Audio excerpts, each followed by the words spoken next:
Welcome to toy-polloi.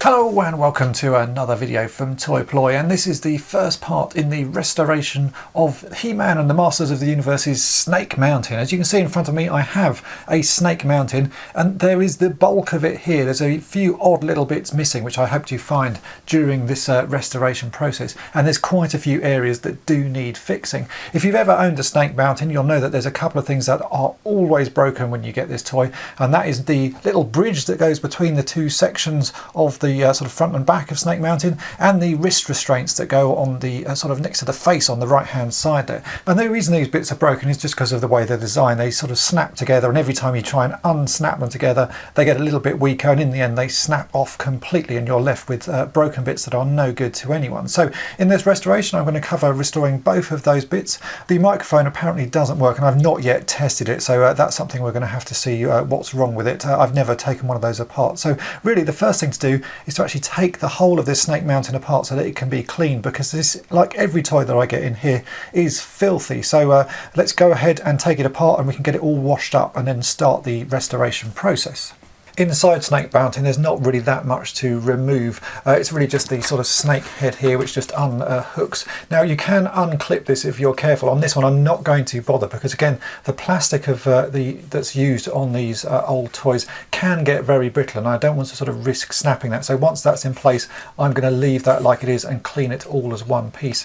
Now the little microphone and speaker bit is here, and luckily this also can be removed so that we can wash the rest of the toys separately, and there are 4 screws, or there should be 4 screws, sort of dotted around the edge of the box. This one has actually got 2 missing, so I'm just going to undo those 2 screws.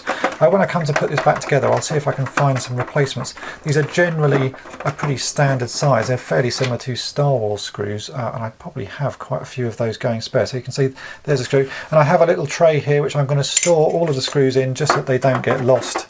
It's quite a good idea to do that just so that you don't lose pieces when you're doing these restorations. So let me just take the microphone out of the way so that I can reach in and grab that screw. Like so. And then there should be another 2, as I say, but these are not there on this one. So there's the little speaker box.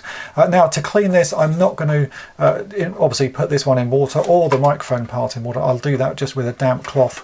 It looks like there's a fair amount of dust inside, so maybe just a dry toothbrush I can brush some of that away. The rest of this toy I will clean it in the normal way that I do, which is in hot soapy water.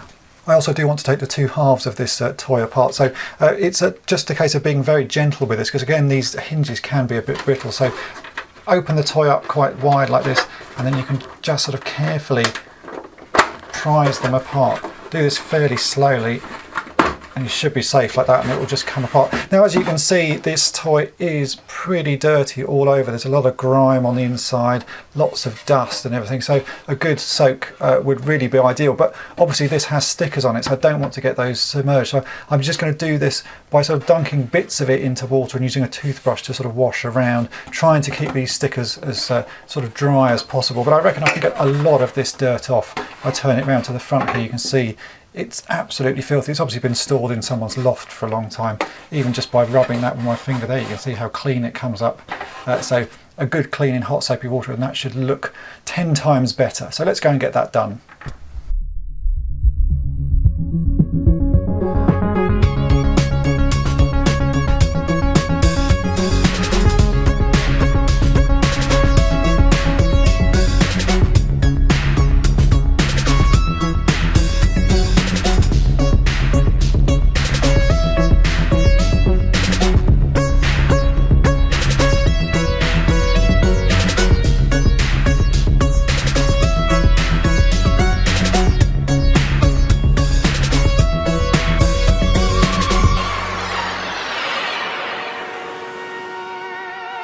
So here are all the bits after a very good clean. It always amazes me what a difference just cleaning a toy makes. It really makes everything sort of shine again and almost look as good as new, especially in this case. The dirt was quite ingrained, so just a good clean and it looks lovely. There's still a few little areas that I've missed. I can see a few little bits on the steps there. When everything's wet, it's sometimes hard to see sort of the bits that you've missed. So I might go back and just do a little bit of a sort of a separate clean on some extra sort of areas just to give it a final sort of touch up. And any of the stubborn bits that were left on. So there were some marks on this snake head here. I used a little bit of lighter fluid just to get those off, but really that's come up pretty nicely. I can still see there's a little one there on the bottom of his chin, so a little bit more cleaning on that might not go amiss. But in the meantime, let's get on with fixing the bridge section of Snake Mountain. The first problem area we're going to take a look at is this bridge section, which pretty much on every Snake Mountain I've ever seen, this has been broken in some form or another. The bridge consists of two separate sections that lock together, and these sort of swing apart as you open the Snake Mountain up, and these are held on to the main body of Snake Mountain by these little pegs. There's one peg on this right hand side one, and then there's another one on this left hand side one, and you can see this one has snapped, and that really is pretty common. They should look like this. You can see there should be like a little clip section that pops into a hole on the front of the playset, and this one has snapped off, so that is going to have to be fixed.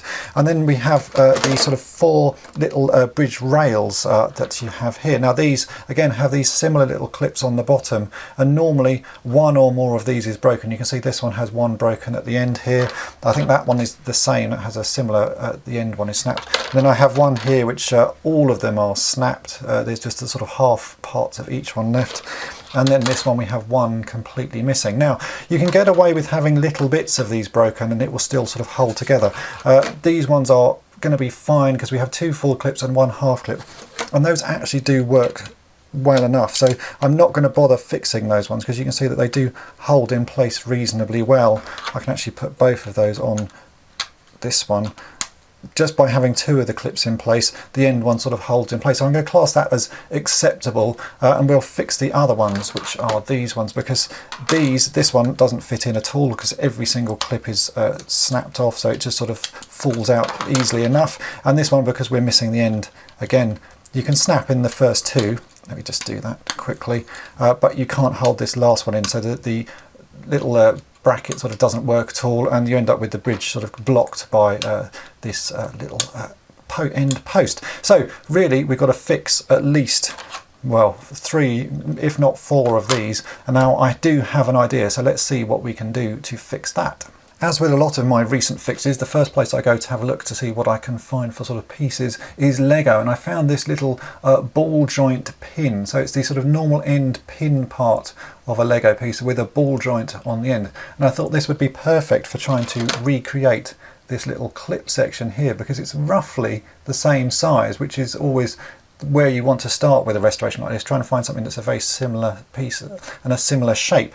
Now this doesn't actually fit through the hole, so we're going to have to modify it slightly, and the first thing I'm going to do is cut a groove right the way through the ball, about sort of 2/3, maybe sort of 3/4 of the way down, so that we end up with something that looks a little bit like this little clip section here. So just a groove cut down exactly like that. So to do that, I'm going to use a pair of pliers to hold this because it's incredibly small, and I'm going to then use a needle file, and this is a flat-edged needle file, to score that groove in and just sort of file my way down and make a little cut through it. So let's get that done. I'm actually going to do that a few times because I'm going to need, I reckon, at least 3 or 4 of these, so I might as well do them all in one go.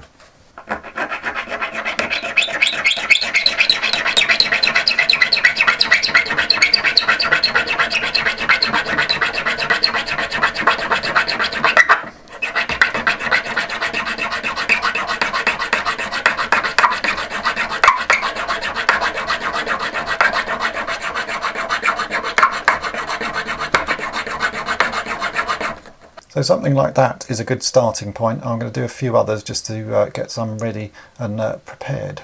After about 10 minutes of filing, I've now got a pile of these with this sort of little groove cut in. It looks like a little mouth now. These are still going to need a little bit more modifying before they fit through the hole, because the diameter of the little ball on the end of this is slightly larger than the hole here. But we're going to just need to sort of trim off a little bit of it so that we can then push that through the hole. So I'm just going to take my knife and carefully sort of trim off a little bit around the edge, but it only needs to be a tiny amount, just a sort of careful little bit of chopping all the way around, just to reduce the diameter ever so slightly.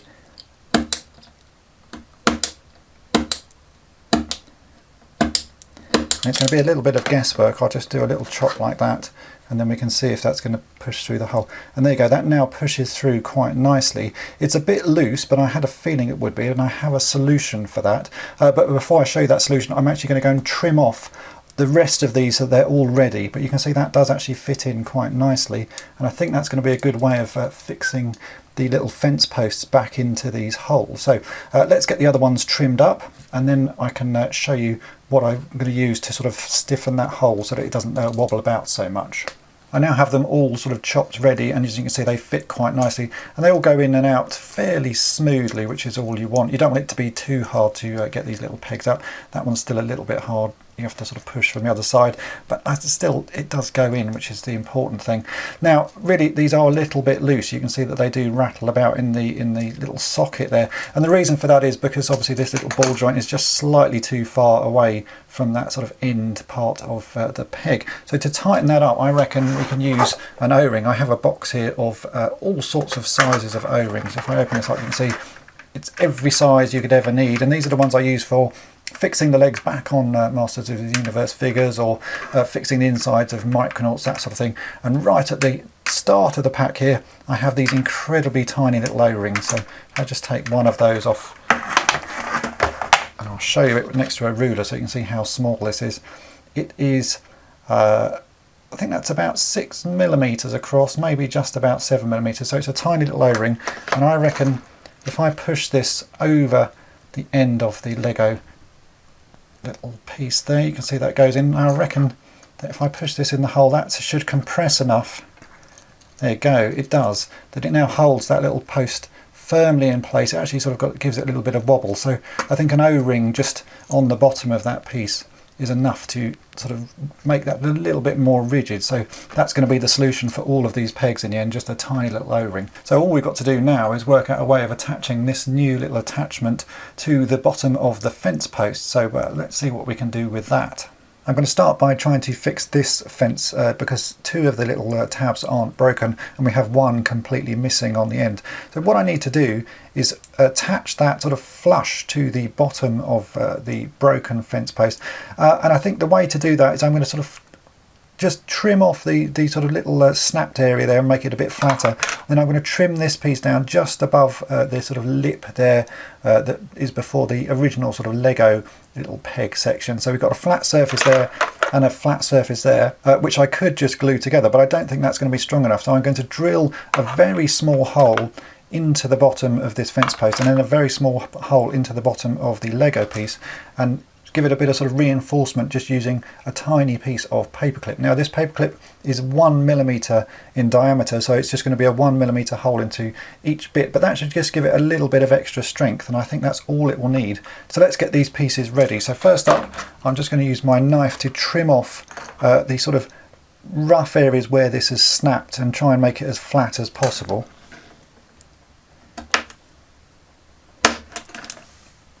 Which really is as simple as that. And then we can take the Lego piece, and I'm going to use some plastic nippers just to cut off the end of that Lego thing, try and get that as flat as possible.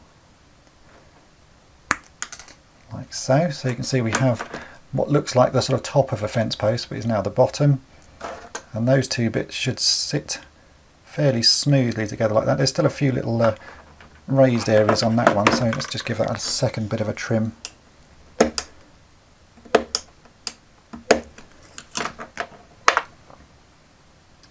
Yes, that's going to fit quite nicely. So let's get these holes drilled, and then we can insert the bit of paperclip and then glue this in place and see if it works.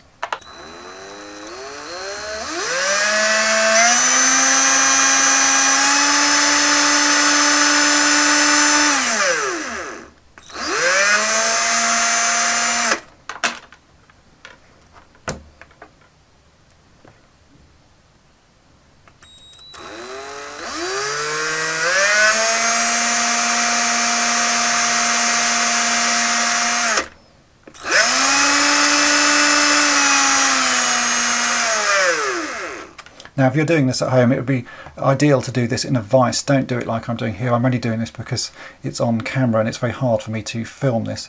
And I'm also very practiced at doing this sort of drilling. So do this in a vise if you're going to do this at home. But let's check that this actually fits in. So there's a bit of paper clip And yep, that does fit in. It only needs to go in, that's going in about 5mm. And we can check again that this goes in the hole there, which it does. It actually comes right the way through because I sort of accidentally drilled too far there, but that's okay. We can still sort of pull that back. So now all we've got to do is to glue that in place. So first thing is I'm going to glue it into the main part of the fence. So I've got some super glue here. I'm just going to dab a little bit onto the end of the paper clip. And then we can push that in place and we'll just let that dry for a couple of minutes. And now that's dry, I'm just going to trim that off. Again, really we're only going to need a few millimeters, so maybe sort of 5 in total. So I'll just trim that right down.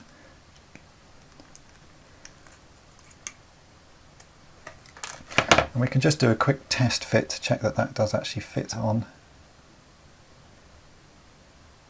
I can line it up. You can see that works quite nicely. So again, we can get this glued in place. I'm going to try and line it up just so that it's the same sort of angle with all of the others. It doesn't actually need to be like that, but I might as well do it while I'm here. So quick bit of super glue, and that can go all over the end of the piece of the original fence there. We can push that in place, and we'll just let that glue before we try and see if it actually fits into the original bridge. This has now had time to dry, so I'm just going to put the little O-ring back on. I took it off just while I was drilling the holes, so we just drop that on. It feels really firm actually. I barely feel any movement in that, so I'm hoping that this is going to work. It's just a little bit slightly raised compared to the others, but I don't think that's going to make much difference. So let's drop this onto this one. I'll plug in the original little pegs first, and then we can drop this one in. Look at that. Yeah, that's pretty nice. You can obviously see a little bit of black of the O-ring, so I may come back and just put a bit of grey paint on that. From the underside you can see it's black, but I don't think that really is too bad. Maybe I should try this without the O-ring, because with the other two in place it's actually quite firm, so maybe you don't actually need the O-ring. So let's just take this one off. To take this off I'm actually going to push from the underside because I don't want to put too much pressure on the new joint. You can actually do this for the old ones as well, just so you don't risk breaking them. So if I take this O-ring off, just like that, and then we'll push this one back in place and see if it's if it actually needs the O-ring. It may be that you can actually get away without it on this one. Oh yeah, on this one it's fine. I think if you've got more than one of these pegs broken you may need the O-rings, but actually without that, that looks pretty good. So I've now got this one to restore. On this I'm actually going to have to cut off all of these original broken bits.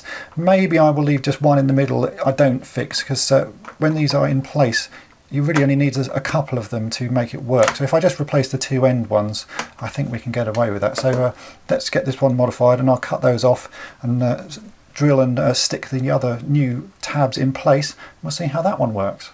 I've now replaced the 3 broken tabs on the other fence panel there. I ended up doing all 3. I was hoping I could just do sort of the 2 at either end, but actually not doing the one in the middle meant the one in the middle just popped out the whole time.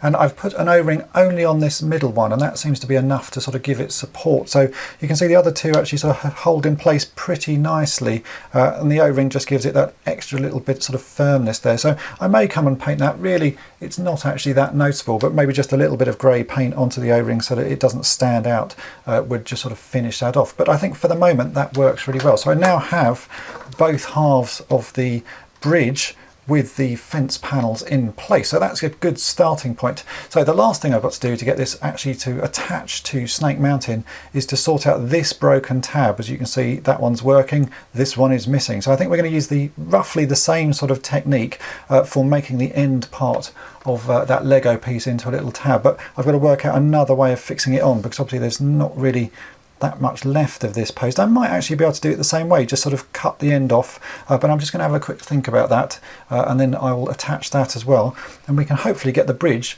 back onto Snake Mountain.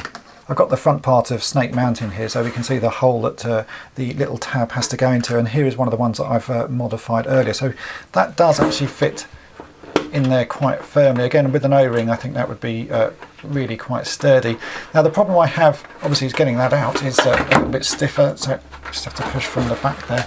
The problem I have is actually that this has snapped in a slightly awkward place. All of the other ones on the fence posts have snapped sort of just above this section here, and then this one has snapped, actually taking off part of the sort of flat surface. So ideally I would have had a flat surface there that I could drill a hole into and we could fit it the same way, but actually this is a little bit sort of more awkward, so I'm going to have to trim this one down until we're sort of at the little cross section and hope that that sort of fits firmly enough. It's just a shame that this has snapped in slightly an awkward way, but I reckon again if we do the same thing, drill a hole in here, a little bit of a paper clip and then a little bit of paper clip in that should give it enough support, because really it's only just to hold this in place. It actually rests more often on this part of the sort of front of Snake Mountain, so I think that should be strong enough, and the paper clip will hold everything and just give it a bit of extra sort of firmness. So I'm going to have to trim this down. It's a shame that it snapped like that, but you know, obviously you can't tell when these things break. It may be that on other ones that it hasn't broken in quite the same area, but let's give this a go anyway.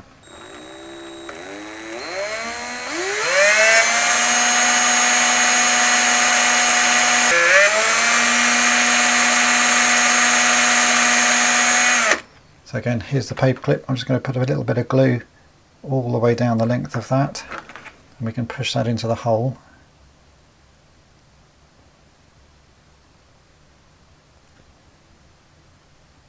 Make sure that's gone in quite firmly. That has. So I can then just trim off the end. I only need about 5mm.